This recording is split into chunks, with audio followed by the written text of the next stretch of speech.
Bem-vindo ao Maestria da Mente Podcast, onde abordamos o que há de melhor na neurociência e no comportamento humano. Fala pessoal, tudo bem? No episódio de hoje vou falar com o Dr. Matheus. O Dr. Matheus é neurologista, especialista em autismo em adultos, correto, Dr. Matheus? Isso. Na verdade é o meu hiperfoco de trabalho agora, né. E vamos falar sobre esse tema muito interessante que muitas vezes tem sido colocado na mídia de uma forma geral sobre o transtorno do espectro autista em adultos, porque em crianças muitas vezes fica mais fácil, né, doutor, das pessoas conseguirem obter esse diagnóstico e outras pessoas vão se desenvolvendo ao longo da vida com características leves desse tipo de transtorno e muitas vezes nem percebem que podem fazer parte dessa condição. Então, doutor Matheus, gostaria que você falasse um pouco do seu trabalho e desse seu hiperfoco em relação ao transtorno do espectro autista. Perfeito, legal, Thiago. Então é um prazer estar aqui hoje, falar com vocês.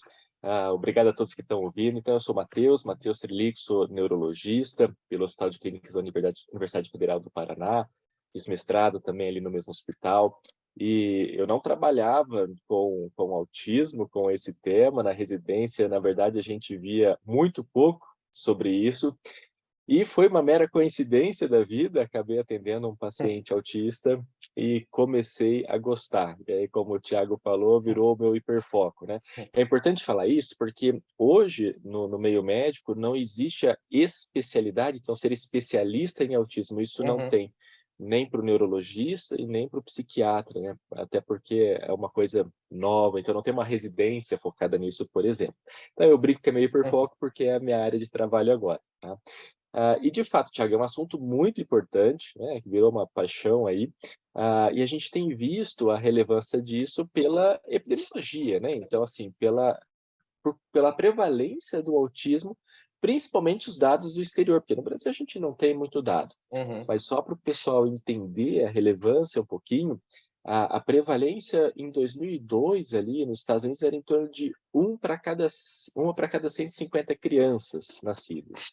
E 20 anos depois, né, então a gente está em 2022, já se fala em mais do que 1 para 44. Caramba, Então aumentou assim, muito. é, Aumentou muito. muito ou não se fazia o diagnóstico? Então, não sabemos, né, as 2 coisas, acho que as 2 coisas, mas principalmente o diagnóstico. O pessoal diz que o autismo está na moda, não sei se é moda ou não, né, enfim, sempre brinco com isso, mas o importante é que estar em voga faz com que mais pessoas busquem o diagnóstico e acabem, muitas vezes, por recebê-lo. A partir daí se consegue traçar, então, qual o caminho seguir, quais são as terapias, né, o que que a gente pode fazer para ajudar essa população. Perfeito. E como é que são como uma pessoa que muitas vezes ela não sabe que tem esse transtorno do espectro autista, como é que ela poderia começar a se identificar com algumas características para a partir daí ela fazer essa triagem que a gente já conversou anteriormente, para depois Uhum. fazer, buscar realmente esse diagnóstico?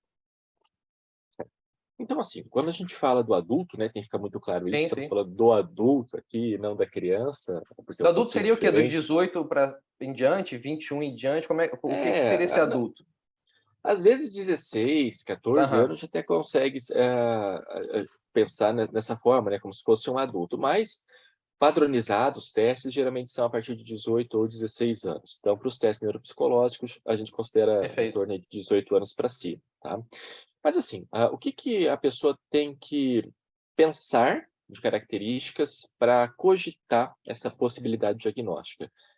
A gente fala que algumas são primordiais, né? Então, por exemplo, dificuldade persistente na interação social, dificuldade persistente da comunicação social, comportamentos rígidos, repetitivos, estereotipados, né? Muita resistência à mudança. Então, é aquele paciente que sempre vai para o trabalho fazendo o mesmo caminho. Se um dia tem uma obra no meio do caminho, acabou o mundo. Fica perdido e não sabe mais o que fazer. Ter interesses muito restritos, então gostar sempre das mesmas coisas e fazer sempre as mesmas coisas, dificuldade, né, para obter, para manter emprego, faculdade, se formar, para iniciar e para manter relacionamentos sociais, relacionamentos amorosos, ah, já ter tido, muitas vezes acontece, diagnósticos anteriores, então transtornos bipolares, transtornos obsessivos compulsivos, transtorno de ansiedade generalizada, TDAH, enfim, outras condições psiquiátricas que, na verdade, podem ser comorbidades ou sugestivas de um transtorno do espectro autista. Aqui é um ponto relevante, não estou falando para todo mundo que já foi diagnosticado com isso pensar que tem autismo, não é isso. Mas se o diagnóstico ficou ali meio dúbio, né? Não houve uma certeza e preenche os outros critérios, vale a pena pensar nessa possibilidade. Isso é o básico, o mínimo do mínimo para se pensar num possível diagnóstico do transtorno do espectro do autismo. E como você falou muito bem, muitas pessoas têm escutado, né? Por exemplo, eu vi recentemente que o Elon Musk poderia fazer parte do transtorno do espectro autista, que ele publicou alguma coisa no tweet que sugeriu isso. Então, as pessoas realmente, muitas vezes, ouvem falar, mas não sabem do que se trata e podem achar que tem essa condição. Você explicou muito bem essas características, né, que são as mínimas para você fazer buscar um diagnóstico para ver se você realmente faz parte desse espectro.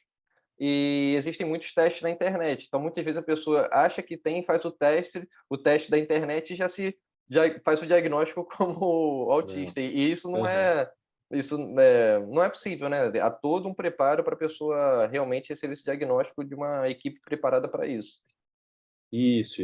Então, assim, é claro que eu não posso falar de todos os testes da internet, porque eu não sei, né? Mas a gente vê testes que estão disponíveis, que são testes de triagem. Então, qual que é a ideia? Determinar ali se possui as características cardinais, né? As principais para cogitar o diagnóstico. Então, o teste de internet não faz diagnóstico de autismo, isso tem que ficar muito claro, mas eu não vejo, assim, muitas pessoas falam, não pode, é um absurdo. Se ele é padronizado, se existe estudo científico por trás, não é uma coisa que eu resolvi inventar agora, né? Uhum, Eu acho que serve para nortear a busca pelo diagnóstico. Então, não dá o perfeito. diagnóstico, isso tem que ser muito claro, mas ajuda a nortear a busca. Eu acho que isso é bem relevante, né? No mundo que a gente vive, com a facilidade de informação que as pessoas têm, só precisa ter cuidado, não achar igual você falou, fiz o teste, veio o que eu posso ter, então eu Eu sou sou. autista. Não é assim que funciona. E dentro do próprio espectro tem variações, né? Tem pessoas que são mais leves, tem pessoas que têm essa condição um pouco mais elevada. Isso também é verificável dentro desses testes de internet ou precisa realmente de uma equipe para analisar Então, esse, assim, esse caso? isso que você falou, né, dos níveis de apoio, que é o que as Uhum. pessoas dizem como leve, moderado e grave, quando a gente fala isso, a comunidade atípica fica furiosa, porque falar que um autista é autista leve parece não entender tudo que ele sofre, mas não é isso que nós estamos falando aqui, é só para quem está nos ouvindo conseguir compreender melhor. Então, o DSM-5, que é o Manual de Transtornos Mentais, que é onde a gente tem o protocolo principal diagnóstico, ele estabelece 3 níveis de apoio. Nível 1, que seria o leve, nível 2, moderado, e nível 3, que seria o grave. A gente consegue saber sobre esses níveis de apoio, tanto considerando, então, as características do paciente, as características clínicas ali na hora da consulta, mas alguns testes, eles também já nos auxiliam nessa resposta. Por exemplo, o SRS-2, que é a escala de responsividade social, dependendo da pontuação que o paciente tem, já se consegue determinar ali se é moderado, se é leve ou se pode ser grave. A clínica é soberana, então a gente segue um protocolo, a gente segue um manual para isso. E é importante frisar, eu sempre falo isso para meus pacientes, que o nível de apoio, muito mais do que o paciente falar, nossa, eu sou um nível moderado, meu Deus, meu mundo acabou, não é isso. Ele serve como um plano para o médico, porque a ideia é que a gente consiga levar todos os pacientes para o nível 1, que seria o nível mais leve. Uhum. Então, é para a gente saber aonde o paciente se encontra, para conseguir determinar o melhor tratamento para ele e saber quais são as maiores dificuldades naquele momento. Então, os níveis de apoio, eles podem mudar. Hoje eu sou um nível moderado, com as terapias, os tratamentos, eu posso chegar a um nível leve. Entendi. Então, eu acreditava que era uma condição que você, enfim, você tinha aquele nível, você ficaria naquele nível para o resto da vida, que você não poderia diminuir, né? Ter uma qualidade de vida melhor por conta do tratamento da psicoterapia, enfim, dessas abordagens que você Pode, pode a fazer. ideia é justamente isso. É claro que assim, quando a gente fala de algumas situações específicas, igual um paciente autista que tem uma deficiência intelectual muito grave, ele vai ter uma demanda maior de apoio por causa dessa outra questão associada. Então, talvez ele não consiga sair daquele nível que existia desde o diagnóstico. Mas isso não é a regra, né? Então, o nível de apoio é o quanto de apoio o paciente precisa naquele momento. Então, se as terapias estão funcionando, eu digo terapia não só farmacológica, né, como medicamentos, mas também não farmacológica, o paciente ele pode transitar, sim, para um nível mais leve. Pô, muito legal isso. E a síndrome de Asperger, né? Não sei se é assim que se chama, ou transtorno de Asperger, ele é faz parte dos, se eu não estou enganado, do espectro autista que seriam os mais leves. Eu queria entender, e você explicasse melhor para as pessoas, se existem outras condições, tipo Asperger, que também se enquadram dentro do espectro autista e quais seriam as mais comuns. Então, assim, a síndrome de Asperger, ela não existe mais, né? Então, ela foi descrita inicialmente pelo pediatra austríaco lá, o Hans Asperger, Uhum, acho que em 1944, se não me engano. E aí, isso foi feito quando ele observava pacientes com dificuldade na comunicação e na interação social. Então, veja, desde os primórdios, isso existe. Mas eram pacientes que tinham uma funcionalidade boa, razoavelmente boa. Como se a gente falasse, assim, de uma forma muito simplista, o nível 1 de apoio hoje do uhum, espectro autista. Então, o transtorno, a síndrome de Asperger, ela deixou de existir, tá? Deixou de existir, e aí passou a ser enquadrada basicamente ali como o transtorno do espectro do autismo nível 1 de apoio, então seria o mais leve. Então teve essa mudança, tá? Então hoje a gente, quando se refere a Asperger, pensa num paciente com uma funcionalidade boa, com uma necessidade de apoio menor, inferior do que os seus pares, mas esse termo não existe sim, mais, tá? entendi. A gente tem condições aí de deficiência intelectual, condições de desenvolvimento que podem, né, durante a investigação, acabar se enquadrando dentro do espectro, quando se vê que aquilo não é só, exatamente só puramente, né, só aquela condição, tem algo mais associado. Então, por exemplo, tem um paciente com deficiência intelectual, mas que ele tem também as outras características que são, que fazem parte do espectro, e aí ele pode se enquadrar dentro do espectro, recebendo uma CID de um paciente com TEA e com deficiência intelectual. E isso vai variando também ao longo de outras condições. E a pessoa pode não ter nenhuma deficiência, né, como você mesmo falou, né, a pessoa, vai se desenvolvendo ao Pode. longo da vida e não tem, enfim, nenhuma, eh, nenhum problema cognitivo, às vezes até tem um problema social ou outro, mas nada que impeça dela ter uma vida, entre aspas, normal, né. Perfeito, perfeito. E isso já tá, né, isso já fica bem descrito com a CID-11, que é a Classificação Internacional das Doenças, a 11ª edição, que está em vigor desde janeiro desse ano, 2022, mas que só vai ser implementado oficialmente no Brasil por volta de 2025. Então, o primeiro item, lá quando a gente fala do transtorno do espectro, que seria o 6A02.0, ele já deixa claro no início, que é o transtorno do espectro do autismo sem deficiência intelectual. E isso pode variar, né? Igual você mesmo falou, a gente pode ter também com deficiência intelectual. Então, agora a gente já consegue um especificador para essas condições de maneira diferente, né? Conseguindo diferenciar aí quem tem deficiência e quem não tem deficiência intelectual. Perfeito. E você falou também desse aumento, né, dos casos, dos diagnósticos lá nos Estados Unidos, que, né, há 20 anos atrás, muito menos pessoas eram diagnosticadas, agora aumentou bastante. Existe o componente que causa esse espectro autista, ele é genético? Como é que se dá isso? Ele tem que ter alguém na família que passe essa condição para ele? É uma coisa que é realmente adquirida, no seu nascimento, na sua concepção? Como é que esse transtorno se desenvolve? Então, assim, a gente tem hoje um conceito de que o autismo, ele possui uma característica genética muito importante, né? E isso ganhou força mais ou menos ali por volta de 1977, com o primeiro estudo conduzido com gêmeos autistas, né? Então foi nesse ano. Nessa ocasião, viu-se que quando se falava de gêmeos, a chance da transmissão da herdabilidade genética para o TEA era muito expressiva. E aí começou a ganhar força. Então, desde 1977 isso foi evoluindo, evoluindo, evoluindo. E aí, hoje, a gente já tem mais de 1.000 genes possivelmente Veja bem, associados. possivelmente envolvidos com o autismo, né? Por que possivelmente? Porque a gente não sabe ainda de maneira muito clara como cada um desses genes agem dentro do neurodesenvolvimento das pessoas com TEA. Mas quando se pegam as pessoas com TEA e fazem ali o painel genético, muitas vezes eles estão presentes. E aí tem um estudo de 2015 que fala que a herdabilidade genética, então, né, do autismo, e a herdabilidade, ela pode ser superior a 90% dos casos. E aí isso auxilia a nossa compreensão de por que se deve investigar familiares próximos quando algum membro ali passa a ser diagnosticado com o autismo, né? Seja tendo a genética feita ou não, porque o diagnóstico hoje ainda é clínico. Mas pela relevância que se tem genética, vale a pena, se tem o filho, o pai, o irmão ali com o diagnóstico, ver se existe traços e, se existir, buscar também o seu diagnóstico. Perfeito. E como é que é feito esse diagnóstico, esse passo a passo? Eu fui lá, eu observei algumas características que fazem parte do espectro, fiz um teste desse, né, de triagem, também me identifiquei.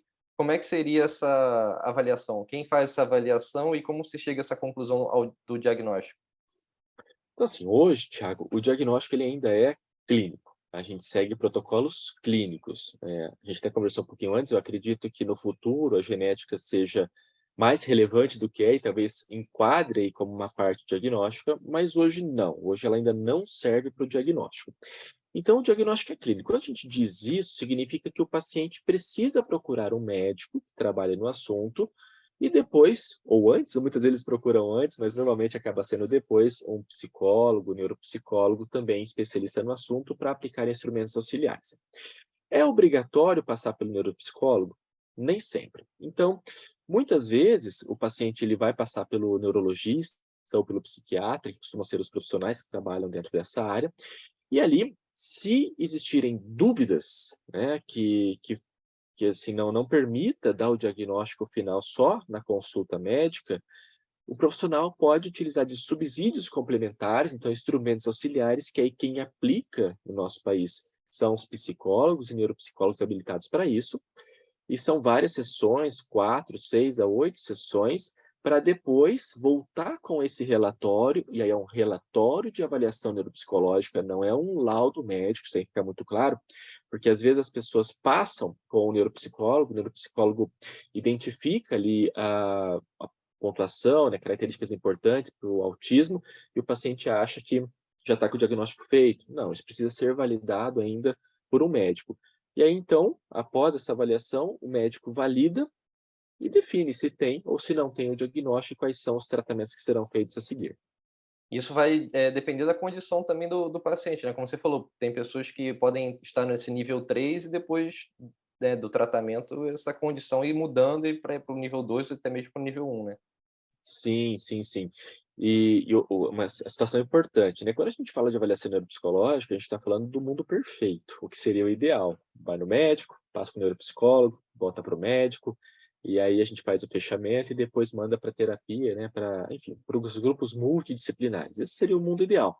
Mas a gente sabe que no SUS isso não acontece normalmente. A gente nem tem neuropsicólogo muitas vezes habilitado, não tem nem psicólogo para atender essa população, e são testes que são caros, são avaliações que custam aí um valor razoável, o que acaba restringindo o acesso de muitos pacientes.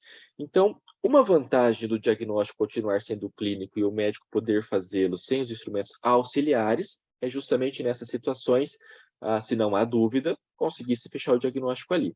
Mas, no mundo ideal, acho que a ideia seria passar por todo esse processo. Então, no SUS não seria possível uma pessoa conseguir esse diagnóstico? Não posso falar no SUS do Brasil inteiro, mas Aham, onde eu trabalho, por exemplo, é muito, muito, muito difícil. Muito difícil. sim, entendi. E você falou também de outras condições, outros transtornos associados ao autismo, como a própria depressão, um transtorno de ansiedade generalizada.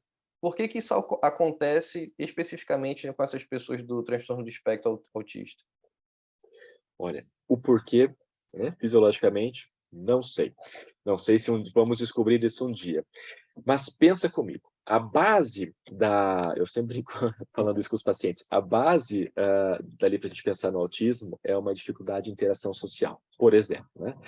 Se interagir com as pessoas é difícil, a única forma de não ficar ansioso, né, não gerar um estresse, é ficar trancado em casa e não falar com ninguém. Então, assim, viver os dias geram ansiedade nessa população. Falar, olha, tem que ir no mercado comprar comida, já gera ansiedade. Então, a ansiedade ela vem muitas vezes pelo viver. Eu brinco que viver já é um fator aí gerador de ansiedade nessas pessoas. E aí a gente tem, né, a questão de se buscar muito o isolamento. Então, isso pode levar à depressão. A gente sabe que o risco de suicídio na população atípica é maior do que na população neurotípica, né, justamente por essas questões aí associadas. A gente comentou antes, mas enfim, para todos saberem, o TDAH também pode estar presente em boa parte, tem estudos falando aí de 30%, 40% dos pacientes com autismo também terem TDAH, que é o transtorno de déficit de atenção e hiperatividade. Então, várias condições podem estar associadas. O porquê de cada uma delas, a gente tem as questões do neurodesenvolvimento, né, as questões biológicas mesmo, genéticas ali associadas. Eu acho que também o fator do dia a dia, da maneira como a gente tem que viver. Uma questão legal, legal sim, né, interessante para a ciência que aconteceu, foi a pandemia. Porque na pandemia, não precisa cumprimentar, não pode, na verdade, né? Tem que ficar trancado em casa, então isolamento social. As pessoas que trabalhavam presencialmente, muitas puderam trabalhar em home office. Para quem era autista, isso ficou o mundo perfeito. Brincadeira, tá? Eu sei que não é bem assim. Mas, assim, isso virou quase o mundo perfeito. O problema foi agora que as pessoas estão precisando voltar aos Exatamente. ambientes anteriores. Ninguém quer, ninguém mais quer. E aí isso está gerando um problema muito grande. Então, eu sempre falo, depois que a gente faz diagnóstico, que esses pacientes eles precisam ter uma atividade, um trabalho, alguma coisa com viés social. Senão, fica trancado em casa. Entendi. E o transtorno bipolar, né? Essa variação de humor também é característica de pessoas que fazem parte desse espectro, do espectro autista? Não, eu não diria que o transtorno bipolar é característico do autismo, né? Mas a gente tem, eu vejo na prática muitos pacientes que foram diagnosticados com bipolaridade e que no final não era bipolaridade, mas sim o autismo. Então, assim, o que a gente tem é que nos pacientes autistas, muitos apresentam hipersensibilidades, por exemplo, né? Que é aquela sensibilidade aumentada ao barulho, a ruídos, ou ao contato físico, uma roupa, um tecido específico, geralmente renda, lã, gera desconforto. Então, esses pacientes, eles podem oscilar ali o nível de energia e a sua interação com o meio de acordo com a exposição que se recebe do ambiente. Então, por exemplo, né, tá num ambiente calmo, tranquilo, com uma meia luz ali, uma luz mais amarela, não aquela luz clara, branca, sem barulho, tá sossegado, humor legal. E aí, de repente, começa o vizinho a quebrar a parede, fazer uma reforma na casa, o cachorro latir, ou então tá tendo festa junina para o pessoal aí que é do Nordeste, Réveillon. Aí acabou. E tem paciente que entra em crise, e crise assim, às vezes de agressividade, tanto Aham, autoagressividade quanto heteroagressividade. E aí fala que é bipolar, e não é isso, né? A entendi. gente Então, tem uma outra o questão por diagnóstico trás. da bipolaridade que não é bem feito, né? Então, Não sei, aí eu não posso afirmar isso, mas o que eu digo são coisas diferentes. sim, Você sim. pode ter características ali, nuances, presente nas duas situações, mas os diagnósticos são diferentes. Isso é uma coisa curiosa que você falou agora, e uma coisa que a gente não conversou anteriormente, isso acontece Uhum. comigo também. Por exemplo, se eu for num show e tá a banda lá que eu tô tocando, eu tô no céu, eu tô muito feliz. Se botar um tipo de música que eu não gosto, sei lá, tipo pagode, alguma coisa assim, eu não consigo ficar mais. A Uhum. tolerância que eu tenho em relação àquele ambiente acabou, eu tenho que ir embora. Sim, sim, sim. É, e tem essa coisa também que a gente conversou anteriormente, da pessoa muitas vezes gostar de ficar sozinha e não ter também, não fazer parte do transtorno do espectro autista, né? Então seria Sim. é, um, um conjunto de características para ser feita essa triagem, para realmente a pessoa fazer parte dessa equipe multidisciplinar para ter esse diagnóstico, né? Porque muitas vezes, como você falou, pode ser só uma pessoa que gosta de ficar sozinha em casa, não gosta de ter interação Sim, social, gosta sim, das minhas sim. coisas. Eu E tenho, eu tenho, curiosamente, agora só brincando, um amigo falou que agora no final do ano é complicado, porque as pessoas não querem ir visitar a sogra, aí, aí quer falar que tem autismo só para não ter interação social. E não é assim que funciona. Isso tem que estar presente desde a infância, tem que ter uma inabilidade social muito importante. Não é só quando vai visitar a sogra, só quando vai fazer o que não gosta, né? Tem que estar presente em diversas situações, isso tem que ficar claro. sim, falando ainda sobre algo que a gente conversou anteriormente, por exemplo, eu falei com você que eu fiz um teste genético e dentro do teste genético tinha algumas condições, né? Uhum. Eh, a gente já sabe quais são os genes que você, por exemplo, você já citou alguns, que seriam mais característicos desse transtorno do espectro e de outras condições também que são condições, de transtornos mentais, como a esquizofrenia, bipolaridade. A esquizofrenia também muitas vezes é diagnosticada como esquizofrenia e não é esquizofrenia, simplesmente um transtorno do espectro autista. Sim, sim, sim. É, a esquizofrenia é um caso à parte, né, porque, assim, quando a gente pensa na história do autismo, aí eu falo que tudo surgiu lá atrás com o transtorno esquizoide na criança. Então, até a gente teve, né, assim, em algum momento isso foi determinado, se não me engano, lá em Viena, como uma psicopatia autística infantil. Então, a psiquiatria e a neurologia, quando se fala do espectro do autismo, elas se ligam muitas vezes, se sobrepõem muitas vezes. E aí, por ter essa personalidade esquizoide lá nas raízes, né, do diagnóstico do autismo, acaba confundindo muitas vezes. E por isso também é importante, muitas vezes, na maioria das vezes, quase sempre, a gente fazer avaliação neuropsicológica para mitigar a chance de se fazer um diagnóstico errado quando tem uma outra condição, por vezes muito parecida, que pode estar ali associada, tá? A questão genética é assim, igual a gente citou, né? A parte Uhum. genética ela é muito importante, a gente já tem estudos aí, desde o estudo com gêmeos, tem heredabilidade, tudo, e tem sim alguns genes que são mais relacionados, possivelmente mais relacionados com o espectro do que outros, né. Então tem algumas variantes, acho que não vem ao caso a gente citar isso agora, Uhum. mas parece que elas estão mais relacionadas com o espectro do que outros genes. O que acontece é que praticamente todos os dias a gente não, os pesquisadores acabam descobrindo um gene novo que pode estar associado. Então, basicamente assim, ó, tem mais de 1000. Alguns estão São mais muito presentes na importantes. maioria Aham. dos casos, né, e outros ainda estão em processo de investigação, tá. Aí quando a gente fala: "Ah, vamos fazer um painel genético, vamos fazer um exoma, um genoma", não é para ver todos eles, não tem como, é para ver os principais.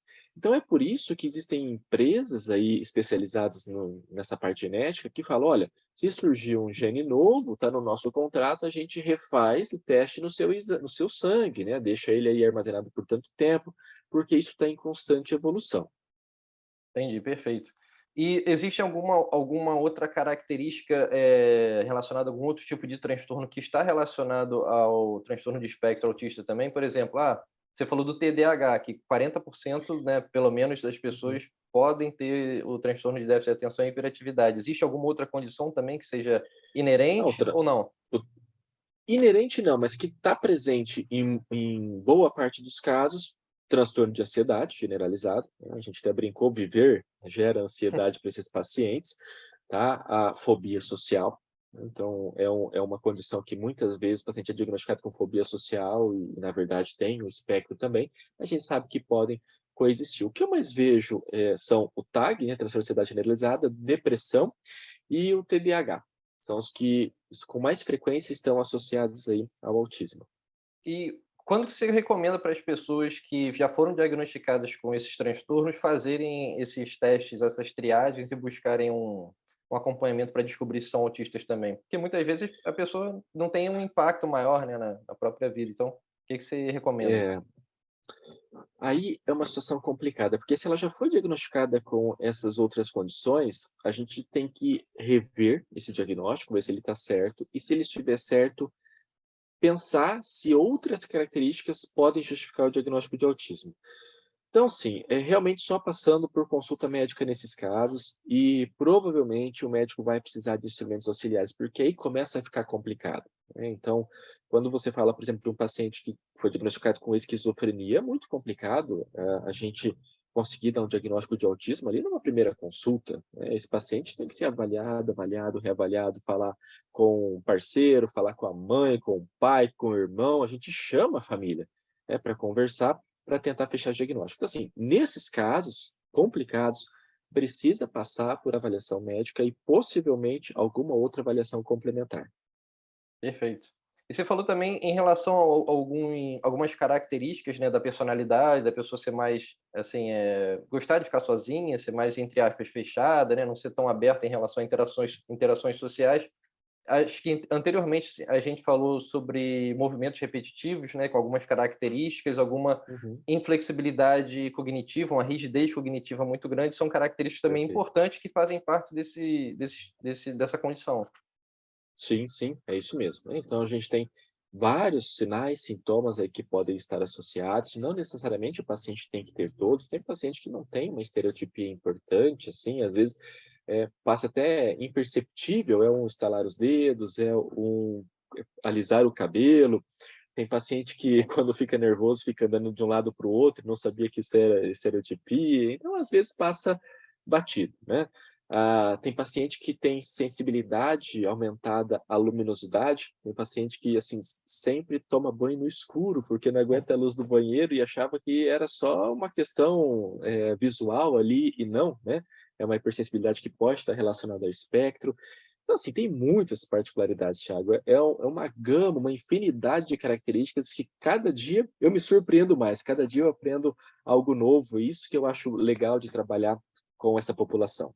Uma coisa que, voltando à genética, que eu acho interessante é se você sabe se existe algum estudo em relação a pessoa, nascer com esses genes, que são muitas vezes característicos do transtorno do espectro autista, mas ela não expressar esses genes. Qual seria o impacto da epigenética, de como o lugar que ela cresce, né, como o ambiente que ela se desenvolve, poderia fazer com que ela tivesse esse transtorno realmente, mais forte, mais presente na vida dela, ou até você passar a vida inteira sem muitas vezes saber, porque, enfim, o impacto foi menor por conta daquela condição que ela viveu, né, Uhum. não tem aquela expressão gênica, aquela expressão, né, dos genes característicos do autismo. Sim, sim. Então, assim, quando a gente fala do fenótipo, né, que é a interação aí do genótipo do paciente com o meio ambiente, a gente não tem nenhum estudo que deixa muito claro, o que fazer se você nasceu com um gene, o que que você tem que fazer o resto da vida para esse gene não se expressar. Não Uhum. tem isso ainda, até porque é algo muito recente, até a parte genética no autismo é muito recente, é muito nova, ainda está acontecendo. Então, que eu saiba, não existe nenhum estudo, pelo menos publicado, nesse sentido. Mas tem algumas coisas, uma, né, que é importante a gente lembrar, até para fazer sentido um pouquinho a questão da epidemiologia, que é o envelhecimento populacional. Então, a gente já sabe que engravidar com idades maiores, né, então ali mulheres que engravidam com seus 40 anos, aumenta o risco de ter filhos com autismo. E não só autismo, né, várias outras condições, tá, não é só autismo.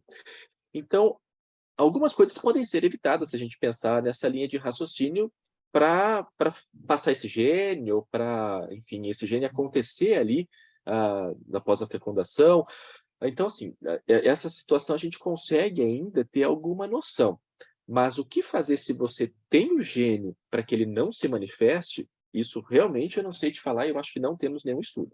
E homem também, homem depois de 40, 50 também poderia fazer com que o risco fosse maior? Também, também. Sim, o casal de uma forma geral, né. Fala-se mais da questão materna, porque isso é mais evidenciado, é mais pesquisado, mas, qualquer, enfim, casal aí com idade mais avançada, o risco é maior, sim. E vacina não gera autismo, né. Não, pelo amor de Deus, né. E agora entrou essa também na Não, pandemia, não vou me não, vacinar porque senão é eu posso ter filho autista, ou gera é cada autismo até na pessoa, né. Ou a é pessoa cada nasce coisa que aparece. sem a condição, Não, não vou me não, vacinar porque senão vou virar autista, ou vou fazer com que meu não. filho nasça com essa condição. A gente não vira autista, né? A gente nasce, pelo menos hoje, o que a gente tem aí de definição é que se nasce autista, ninguém escolhe. Hoje eu vou virar autista. Você pode até escolher, não quero mais falar com ninguém, né? Não quero mais usar um tecido específico, vou cortar todas as etiquetas da minha roupa, esse tipo de coisa. Mas assim, falar vou virar autista ou não vou virar, não tem como. Isso a gente não escolhe. Sim, perfeito.